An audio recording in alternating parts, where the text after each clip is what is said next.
स्वागत है बच्चों आपका डिवोल्ट क्लासेस में। राधे राधे। कैसे हैं आप लोग? अभी तक बहुत सारे चैप्टर आपके 10th class board level exam के लिए बहुत क्लियर कर चुका हूं विद कॉन्सेप्ट, विद क्वेश्चंस। जाके डिस्क्रिप्शन बॉक्स में लिंक मिला हुआ है, देखो ध्यान से, ठीक है। नया चैप्टर इसी सीरीज़ में हम लोग स्टार्ट करने वाले हैं और इस चैप्टर का नाम है स्टैटिक्स। ठीक है बच्चों, ये क्लास 10th का टॉपिक है और पार्ट 1 में इसका करूँगा। आज इंट्रोडक्शन दूंगा और इसमें से एक टॉपिक के बारे में आपको जस्ट समझाऊंगा। नेक्स्ट लेक्चर में हम लोग क्या करेंगे, इनके टॉपिक्स के बारे में टोटल स्टडी करना स्टार्ट करेंगे कि किस किस टाइप के क्वेश्चंस आस्किंग होते हैं, क्या क्या आस्किंग होता है। राइट बच्चों? तो देखो बच्चों ध्यान से, सबसे पहले ये बताओ स्टैटिक्स का मतलब क्या होता है। बच्चों ज़्यादा कुछ खास नहीं ध्यान देना है अपने को। 8th क्लास में आप लोग डेटा हैंडलिंग पढ़ के आए हो, 9th में आपने स्टैटिक्स पढ़ा है, 10th में अगेन स्टैटिक्स पढ़ रहे हो, तो थोड़ा बहुत ओवरव्यू तो आपको होगा ही होगा और बाकी मैं ओवरव्यू आपको दूंगा। राइट? थोड़ा आइडिया आपको है, थोड़ा मैं दूंगा, एंड ऐसे करके हम अपनी नॉलेज में रोज़ बिल्ड करेंगे कुछ ना कुछ। क्लियर? तो प्यारे बच्चों, आप लोग ना एक बात ध्यान रखो, स्टैटिक्स से छोटा सा मीनिंग होता है, कुछ भी नहीं, बस collection of all the datas in right manner. ठीक है, बात समझ में आई क्या? कुछ नहीं करना, जितने भी डेटा होंगे ना अपने पास उनको एक हमें ऑर्गेनाइज करना है, उनको सही से पुट करना है, सही से रखना है, उनको एक इस वे में रखना है कि हमें चीज़ों को सर्च करने में, देखने में दिक्कत ना आए। उनको समझ गए आप लोग? तो कलेक्शन ऑफ डेटा है, बात खत्म। ठीक है बच्चों, अब देखो इसमें पहला टॉपिक जो हम लोग पढ़ने वाले हैं वो है मीन। मीन क्या होता है? मीन क्या होता है? कई बच्चे ना मीन का मीनिंग ये समझते हैं कि सर हमें कुछ नहीं करना, जितनी भी चीज़ें हैं उनको ना आप उसका मिड वैल्यू फाइंड कर दो।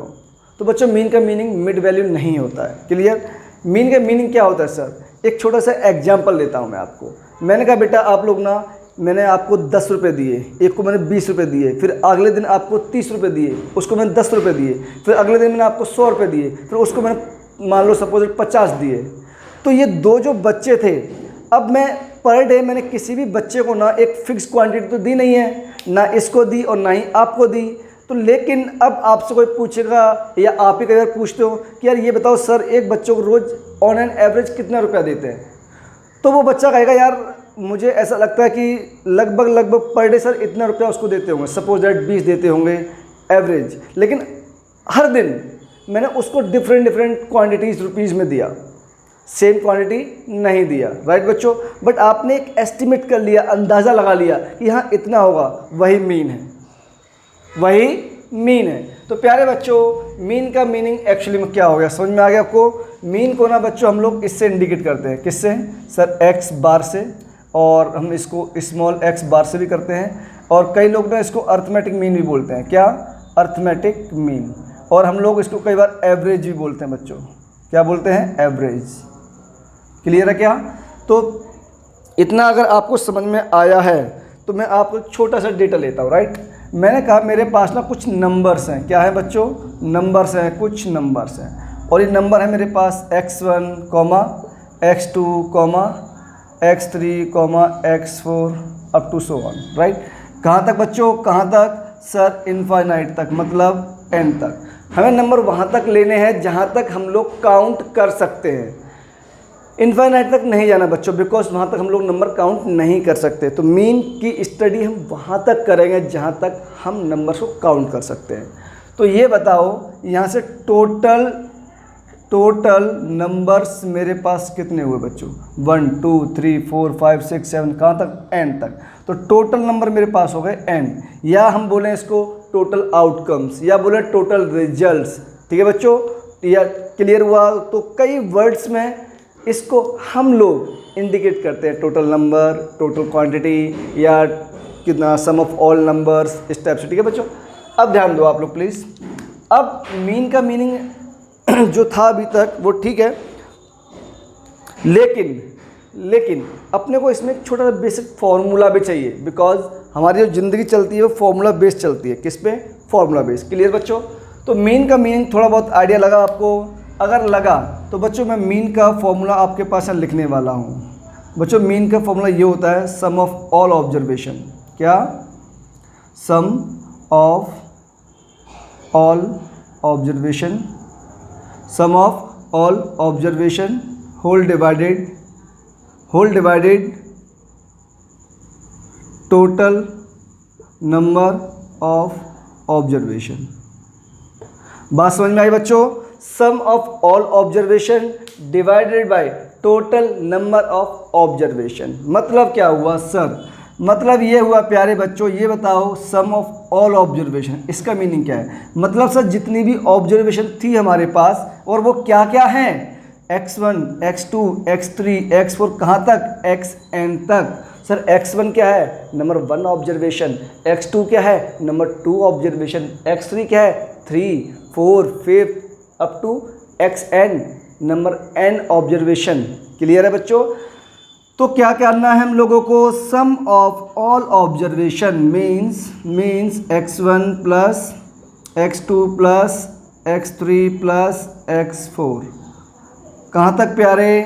सर xn तक, होल डिवाइडेड बाय, बोलो, whole divided by total number of outcomes या टोटल नंबर ऑफ ऑब्जर्वेशन। कितनी है सर? n है, ऑलरेडी मैंने लिखा हुआ है ऊपर। तो बच्चों यहाँ से मेरे पास मीन का बेसिक फॉर्मूला क्या बन गया? सर ये बन गया मेरे पास x1 plus x2 plus x3 plus x4 plus कहाँ तक बच्चों? xn तक, होल डिवाइडेड बाय n। ठीक है बच्चों, इस वाली पूरी थिंग को ना मैं ऐसे भी लिख सकता हूँ। कैसे? इस सिंबल से, means xi whole divided by n। i कहाँ से स्टार्ट होगा बच्चों? i की वैल्यू 1 से स्टार्ट होगी, और i की वैल्यू कहाँ पे एंड होगी? n पे एंड होगी। सर इस सिंबल का मीनिंग क्या है बच्चों? जो मैंने सिंबल यूज़ किया है ना, ये आपका मेन फार्मूला हो गया है, राइट? ये आपका मेन फार्मूला हो गया है, तो इसका आप प्लीज़ ध्यान रखना थोड़ा सा। जो मैंने सिंबल यूज़ किया ये वाला, इस सिंबल को ना बच्चों हम लोग क्या बोलते हैं पता है? इसका मीनिंग क्या होता है? Sum of all observation, sum of all observation, sum of all numbers, ये स्टैंडर्ड फॉर्मूला है। इसका बच्चों नेम क्या होता है पता है आपको? इसको हम लोग बोलते हैं सिग्मा। क्या बोलते हैं? सिग्मा। और इसका मीनिंग क्या होता है? समेशन। इसे हम लोग क्या बोलते हैं? समेशन भी बोलते हैं, कि हमें चीज़ों को ऐड करना है, समेशन। बात समझ में आई? Sigma, sum of all observation. मतलब सर अगर मैं x1, x2, x3 इस फॉर्म में ना चीज़ों को दिखाकर इजीएस्ट मैनर में दिखाता हूँ, तो मैं कह दूंगा सम ऑफ ऑल xi की वैल्यू 1 से स्टार्ट हुई, कहाँ तक जाएगी? n तक। इसका मीनिंग क्या है? सम करना। तो x1 प्लस y, उसके बाद इसकी वैल्यू क्या होगी? 2, x2 plus x3 plus x4, कहाँ तक जाना? लास्ट वैल्यू n तक। तो sum of all number divide by total observations. तो यहाँ पे बेसिक फंडा मीन का आपका हुआ है क्लियर, राइट बच्चों? अब मेरा एक छोटा सा क्वेश्चन है आपको। जैसे चलो मैं एक छोटा सा एग्जांपल लेता हूँ पहले आपके सामने। और एक छोटा सा एग्जांपल क्या होगा बच्चों हमारे पास? मैंने कहा मेरे पास ना कुछ डेटा है, मेरे पास कुछ डेटा गिवन है आपको पास, और ये डेटा है मेरे पास 1, 2, 5, 7 एंड चलो 10 ले लो। ठीक है, ये 10 ले लिया बच्चों हम लोगों ने। अब मैंने कहा इसका बच्चों आप लोग मीन फाइंड करके दिखाओ मुझे। क्या निकालना है आपको? इसका मीन निकालना है। सर बहुत इजी है इसका मीन निकालना, तो वो कैसे? सर देखो ना, अभी तो जस्ट ऊपर आपने सिखाया है। देखो प्यारे बच्चों, मीन इक्वल टू क्या हुआ? Sum of all number means 1 plus 2 plus 5 plus 7 plus 10 whole divided by total number 1, 2, 3, 4, 5 number. Clear बच्चों? तो 1 plus 2 3, 3 plus 5 8, 8 plus 7 15, 15 plus 10 25 whole divided by 5 से 1 टाइम और 5 से 5 टाइम। आंसर हमारे पास कितना आ गया? तो ऑन एन एवरेज मैं अगर किसी नंबर को पिक करूँगा तो पर डे मुझे 5 नंबर पिक करने पड़ेंगे, तब 5 डेज़ के अंदर मैं 25 नंबर टोटल काउंट कर पाऊँगा। तो meaning of mean, meaning of average, meaning of arithmetic mean, meaning of these आपको समझ में आया क्या? सारी टर्म्स, सारी थिंग्स बहुत इजी वे में मैंने करवाने की पूरी कोशिश की है कि आपको दिक्कत ना आए, राइट? अब प्यारे बच्चों इसमें ना मीन के कई टाइप्स होते हैं, वो हम लोग नेक्स्ट क्लास में पढ़ेंगे। बट मैं आपसे ये जानना चाहता हूँ कि प्रॉपर्टी है, इम्पोर्टेंट प्रॉपर्टी, राइट? क्या है? Important property.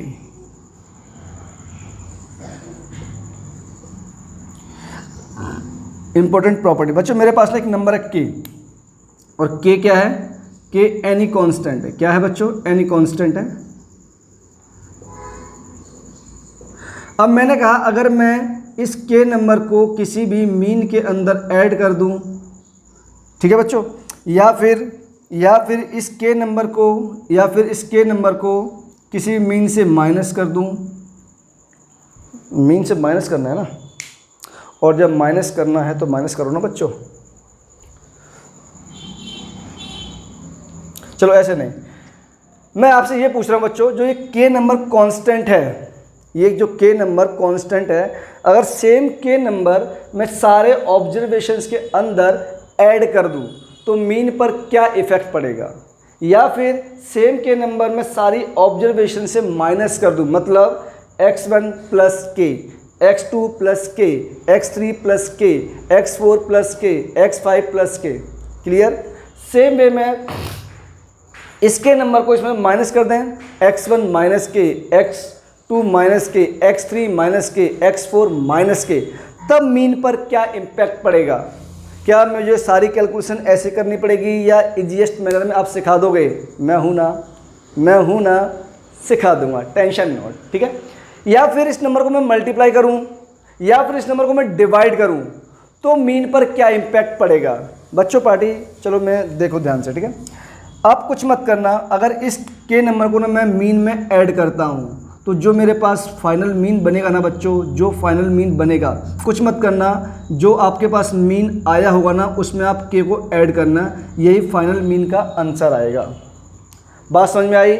जो भी फाइनल मीन बनेगा, प्रीवियस मीन मैंने एक्स बार इंडिकेट किया है, तो स्मॉल एक्स बार क्या है? मेरे पास प्रीवियस मीन है। अगर मैंने के नंबर इसमें ऐड किया, क्या किया? के को ऐड किया, तो कुछ मत करना, प्रीवियस मीन में से प्लस कर देना, आपके पास फाइनल मीन का आंसर आ जाएगा। सेम वे में अगर मैं इस के नंबर को माइनस कर दूं तो फाइनल मीन क्या आएगा? कुछ भी नहीं बच्चों, जो आपके पास प्रीवियस मीन है उसमें से इसको माइनस कर देना। बात समझ में आई? नहीं आई तो इन 5 नंबर पे कोई भी कांस्टेंट नंबर के की वैल्यू लेना। सपोज दैट के की वैल्यू आपने 2 ले ली, ठीक है? तब अप्लाई करना, देखना बच्चों सेम आंसर आएगा, राइट? उसके बाद मैं इसमें मल्टीप्लाई करूं या फिर मैं इसमें डिवाइड करूं, तब क्या फ़र्क पड़ेगा? तब भी बच्चों ध्यान रखना, जो आपका फाइनल मीन होगा, कुछ नहीं करना, x बार मल्टीप्लाई के करना है और यहाँ पे x बार डिवाइड आपको के करना है। तो ये 4 इंपॉर्टेंट प्रॉपर्टीज़ हैं बच्चों, बहुत इंपॉर्टेंट प्रॉपर्टीज़ हैं। इनमें डायरेक्टली आंसर एक एक स्टेप में आता है। सपोज दैट मैं आपको यही समझाने की कोशिश करता हूँ, राइट? मैं आपको यही समझाता हूँ। मैंने कहा बच्चों यहाँ पे ना आप एक एग्जांपल लेते हैं, राइट? मैंने के की वैल्यू 1 ली, ठीक है? और अपने पास प्रीवियस मीन कितना है बच्चों? प्रीवियस मीन है अपने पास x बार 5। अपने को फाइनल मीन फाइंड करना है, राइट? मैं तो डायरेक्टली बोल रहा हूँ इसका फाइनल मीन 6 आएगा। कैसे? कि उसका प्रीवियस मीन 5 है और ये 1 6, तो 6 आना चाहिए मेरे अकॉर्डिंग। अब बाकी देखते हैं बच्चों, राइट? देखो ऐड करो फटाफट। जब आप इसमें ऐड करोगे 1 + 1 2, 2 + 1 3, मतलब ऑब्जर्वेशन क्या क्या होगी हमारे पास? पहला आएगा नंबर 2, 1 + 2 3, ठीक है बच्चों? उसके बाद 5 + 1 6, नेक्स्ट नंबर 7 + 1 8, नेक्स्ट नंबर 10 + 1 11। अब अपने को फाइनल मीन फाइंड करना है, राइट? तो प्यारे बच्चों फाइनल मीन निकालना है। आंसर तो मैंने बता दिया आपको, बाय दिस प्रॉपर्टी, ठीक है? बट फिर भी आप एक बार इसको अप्लाई कर लेते हैं बच्चों, राइट? हम इसको फिर भी एक बार अप्लाई कर लेते हैं। ये आपके पास एक एग्जाम्पल है। तो 2 + 3 5, 5 + 6 11, 11 + 8 19, 19 + 11 30। मीन्स ये आ गया बच्चों हमारे पास, ये आ गया हमारे पास 30। टोटल नंबर कितने हैं? 1 2 3 4 5 नंबर। आंसर कितना आ गया? 6। क्या आंसर वही आ गया? आंसर वही आ गया क्या? मीन्स ये बहुत इंपॉर्टेंट प्रॉपर्टी है बच्चों, एक एक नंबर में डायरेक्ट अप्लाई होंगी। सीधा क्वेश्चन देखना है, आंसर पुट करना है भरत सर को याद करके। समझ में आई? ये आपका सच कहूँ तो 9th क्लास का बेसिक इंट्रोडक्शन है, सॉरी 9th क्लास का सिलेबस है और 10th क्लास का मीन का जस्ट इंट्रोडक्शन है। बात समझ में आई बॉस?